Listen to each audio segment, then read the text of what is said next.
we have identified some very, very interesting anomalous type of aircraft. Traffic is quite luminous and is exhibiting some non-ballistic motion, over. Move very rapidly at any speed or whether any direction it wanted to go. Flag could change and go to the right or the left or go crossways without hesitating a bit. What do you think it was? Well, if they call it a flying saucer, that's what it is.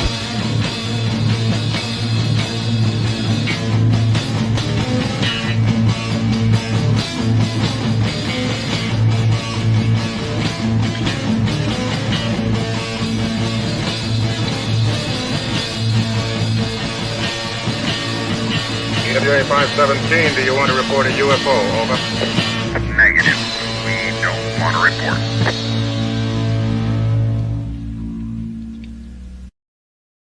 Look, it wasn't my worst Wednesday night.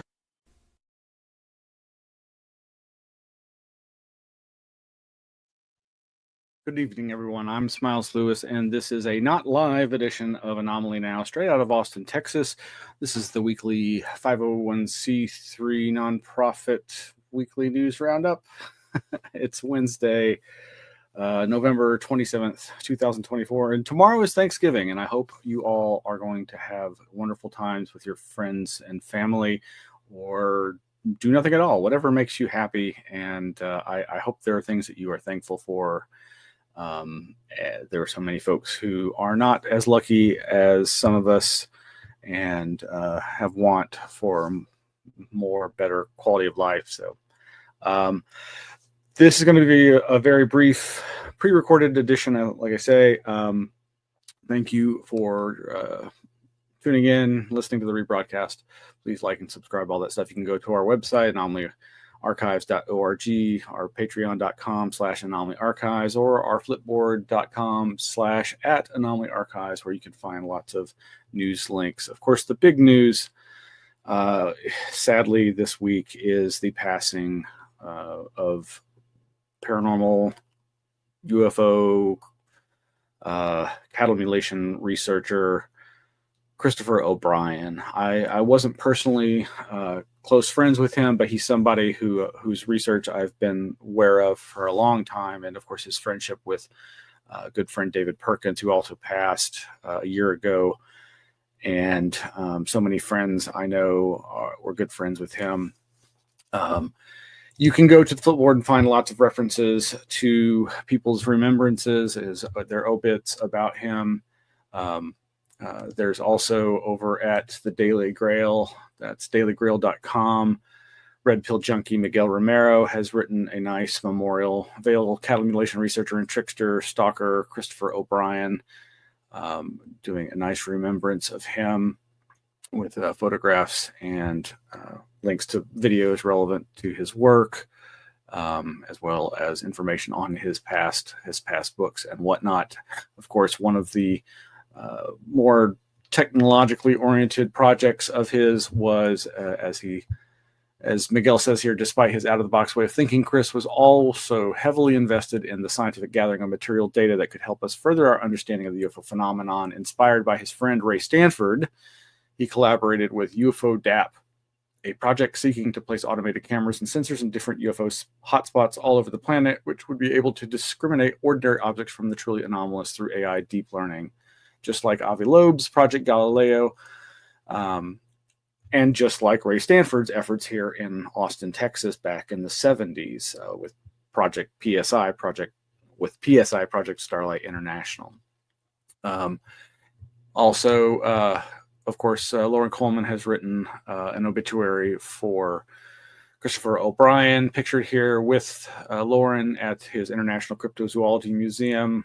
Photo taken back on June 27th of 2018. Oh, I'm sorry, I have not clicked over. There is the picture, and that is over at cryptozoonews.com. As always, Lauren has kind of become the unofficial obituary writer for those in the field. Some great pictures of Chris from a very young age. on through to more recent times. Of course, he's been getting a lot of coverage, I think, in the one of the spin-off Skinwalker Ranch TV shows.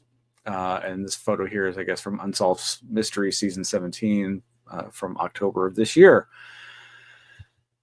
It's just so sad when important researchers are lost. And of course, you can go to the Anomaly Archives website, and we have a page on Christopher O'Brien where you can find links to some of his past materials and articles that he's quoted and that sort of thing. And we'll be trying to add resources to that. I did want to briefly touch on something. I had pulled out one of my copies of his books from the Anomaly Archives, Secrets of the Mysterious Valley, and just happened to have some dog-eared pages here that I'm going to read from, pages 344 to 345. I have testimony that the military has conducted all kinds of San Luis Valley-based operations in the past. Ex-Superintendent of Rio Grande National Forest, Buddy Whitlock, told me in 1993 that he knew of secret military maneuvers back in the early 1980s in the inaccessible Upper Sand Creek Lake region of the Sangre de Cristos. He was asked to, quote-unquote, clean up their mess strewn around the fragile environment after the troops departed. He saddled up and headed out with a pack horse and barely escaped disaster when an early fall blizzard bludgeoned the mountains. He was, quote, lucky to make it out. Other accounts tell of the CIA training, quote-unquote, Tibetan nationals up on the Blanca Massif back in the mid-1960s, and ex-county undersheriff Lynn Bogle confided to me that, quote-unquote, Aryan groups were known to train in remote, inaccessible areas in the Sangres. I've often wondered if some of these clandestine mid-60s activities might have somehow been tied to the Snippy incident. My incidental sighting on January 23, 1995, of what appeared to be 3 military planes flying side by side, traveling west, flashing synchronized strobe lights sequentially down the leading edge of all 3 aircraft, may be tied to these secret nighttime operations. The reports I have fielded of helicopters or other craft shining intense spotlights at civilian cars on the ground in an unusually provocative and aggressive manner may also be tied to these maneuvers. Reports of large, unconventional objects in broad daylight, in one instance accompanied by a fighter aircraft, suggest a terrestrial explanation to at least a portion of UFO sightings. The area's close proximity to a dozen military facilities combined with an isolated rural population could be considered a perfect laboratory for so-called psychotronic weapons testing. If you examine key cases and reports from the historical SLV database, San Luis Valley database, you must factor in the possibility of human involvement. From the Edwards UFO footage on the Conejos River in late 1948 through to Snippy in 1967, the history of unusual events in the SLV might indicate something less than otherworldly. There may be a program of government experimentation going on here. It may have begun in the late 1940s and continues today. That is from Secrets of the Mysterious Valley by Christopher O'Brien, one of the several of his books that we have here in the Anomaly Archives collection. Farewell, brother. We will remember you and your helpful research. Over on Facebook, Paul Andrew Kimball posted, safe travels to Chris O'Brien, who has passed away far too young. He and I shared co-hosting duties on a podcast called The Paracast many years ago, along with fellow travelers Greg Bishop and Nick Redfern, before he took over as the full-time co-host with Gene Steinberg. More than anyone other than Greg, Nick, and the late Mac Tonys, O'Brien's ideas and work in the paranormal as a writer, researcher informed my own evolving views over the years, particularly his theories on tricksters. Every time I said trickster on Haunted, Chris probably should have gotten a royalty. I have a well-read copy of his book, Stalking the Tricksters, sitting on my bookshelf. He was, as I like to say about folks I'm glad to have had the chance to get to know, good people. Heartfelt condolences to all who knew and loved him. And then also on Facebook over in Greg Bishop's Radio Misterioso group, Greg writes, I don't even remember when or where I first met Chris O'Brien. For a while, he was the record holder for most appearances on my shows and podcasts. We met up at conferences, and I visited him when he lived in Sedona in the early 2000s. We stood on his porch and talked shop and laughed about people who we thought were silly. He was a fan of Valet and Keel like I was. He was well-versed in Western occultism and once sold a first edition of one of Crowley's books to a member of a famous band. Chris told me he found it in a pile of discards on the street. Chris was a total badass as a pioneer in the study of anomalous animal deaths and mutilations. He told me of his early days in Colorado and the San Luis Valley with David Perkins, who he considered his mentor, and Linda Howe, learning about how to investigate the widespread and mysterious cattle deaths. His research resulted in what have become foundational textbooks on cattle mutilations and will remain so. I was honored to write the foreword for his final book on the subject. Once, while I was working for Coast to Coast, Chris's phone cut out mid-interview, and I jokingly suggested to George Nurian, the producer, that I could fill in. They called immediately, and I dropped my webmaster duties to talk about Chris's work for a full segment of the show. He was a longtime documentary filmmaker, and in the last few years, he served as an assistant editor and consultant on many documentaries, such as James Fox's The Phenomenon. His legacy will be one of meticulous research, top-notch writing, original thinking, and one of the best senses of humor I've ever experienced. We laughed together a lot, and that's probably what I'll miss the most about him. Photo from the 2016 UFO Congress in Phoenix, and you can see he's wearing his conference badge, which features one of a button from Greg's book, It Defies Language, which also features a cover image by RPJ Miguel Romero. Of course, I'll include these links in tonight's show notes, which will be available probably tomorrow, Thursday, Thanksgiving or Friday. We'll see. Okay, well, the other big news this past weekend was the Saul Foundation's second symposium. This was their 2024 symposium. Of course, they launched their organization and this conference series late last year in 2023. And this year's was not at the Stanford campus as it was last year, but at the Fort Mason Center in San Francisco. This was, a pricey event to go to for a number of reasons, San Francisco, but also just they had it in a very nice venue, apparently. I was not able to attend, but my insider scuttlebutt relates that it was very good talks. And when I asked this person who attended about, well, was there more on the witnesses, the experiencers, the people factor, like Valet last year lamented the lack of, and which garnered him a standing ovation. And my informant said yes, in fact, and specifically cited the presence of, where is she on the listing? I'm not actually seeing her name, but I believe her name is Austin. Coincidentally, she's the person who's in charge of, let me see if I can pull that up. Tappity. Yes, Karen Austin on, not sure which day it was, but she and Jeff Kripal did their Introducing the Archives of the Impossible. Of course, she previously had been the manager of maybe not the estate of John Mack, but the resulting collection of his research, which has been donated to Rice University, the Archives of the Impossible there in Houston, Texas. Unfortunately, Jacques Vallée did not make it. He's had some minor health issues recently that prevented him from attending. But I was really glad to hear that Karen Austin at least was there representing experiencers.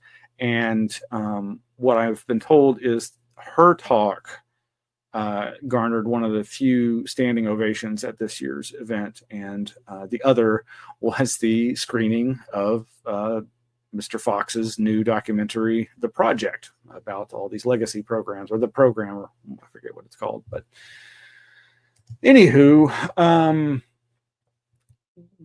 there's a whole bunch of over on the Flipboard. There's a whole bunch of links to people's talking about the conference. I've heard from some of these videos that Eric Davis and Carl Nell, I believe, have both come out at this conference as having been among the 40 some odd witnesses that David Grush brought to Congress. And that implies that they gave their testimony, yet to be acknowledged by Arrow, apparently. So that's interesting, as well as some of these people are reporting leaks from the conference that Eric Davis may have claimed that he has firsthand knowledge of some of these reverse engineering programs. And at least one of these reporters, I think this one, Eric Davis, drops bombshell at Soul Foundation UFO event. I believe this person is confused by how Eric Davis has said previously in the last 12 years publicly that we don't yet have the technology to use a traversable wormhole or some kind of exotic technology like that. And now seemingly would be implying that by these allegations of having firsthand knowledge of reverse engineering programs. But to me, is a false equivalent. They're just not necessarily the same thing. Anyway, lots of great links. I haven't had the chance to dive through all of them. I started listening to this one through A Glass Darkly Radio, Soul Foundation Symposium Debrief and Open Lines. There's a little brief thing there from Bryce Zabel to the Need to Know YouTube channel folks. Lots of other great stuff. There's a new paper that was released, I think, right before the conference by the Soul Foundation, The Prospect of Executive Branch Unidentified Anomalous Phenomena Secrecy, the Harm to Congress and Potential Remedies. And this is by conference organizer and Soul Foundation member Peter Skafish. Meanwhile, an article that I stumbled upon randomly in a kind of a weird synchronicity. I was looking for references to an article that I found back in 2002 or so. And in searching for it, I found Howard Rheingold's Patreon, and this article that quotes what I was looking for. He posted this 5 days ago, so just right around the time I was having this little rabbit hole research gathering on this 2002 article. And it turns out it's from a chapter of his book, and it's called, this post is called Disinformocracy and Disinfotainment, and is a reflection on that old article of his and the book of his that this is from. Very interesting information for the times we're living in. And this was all in connection to my notes from years ago about ARGs, alternate reality games, as I was discussing in last week's show in regards to the QAnon Anonymous podcast, talking about the Lost ARG for the TV show Lost, and how it kind of seems like a real precursor to the QAnon phenomenon and cyber sleuthing type conspiracy mongering. But yeah, I think it goes back even further to the Majestic ARG in 2001. It's always been a danger. And here is where he mentions Jacques Vallée. Jacques Vallée, in the very beginning of his prophetic 1982 book, The Network Revolution, told the true cautionary tale of the innocent Frenchman who died under police gunfire as the result of a glitch in a poorly designed police computer network. My gosh. And that link led me to what you can see over at the Flipboard, which is the scanned version of The Network Revolution, Confessions of a Computer Scientist by Jacques Vallée, over at archive.org in their open library. Anyway, there's a ton more links over here you can check out. That's going to be it for tonight's episode. I really do hope you all have a wonderful Thanksgiving and further holidays. We're going to try to continue doing the weekly show live or not, but it is the holidays, folks, so forgive us if we don't make every week's show, or if we do a pre-recorded show like tonight's. So thank you so much for joining us. Really love you all and hope you have better and better days. Good night. Dr. Henry Killinger, and this is my magic murder bag.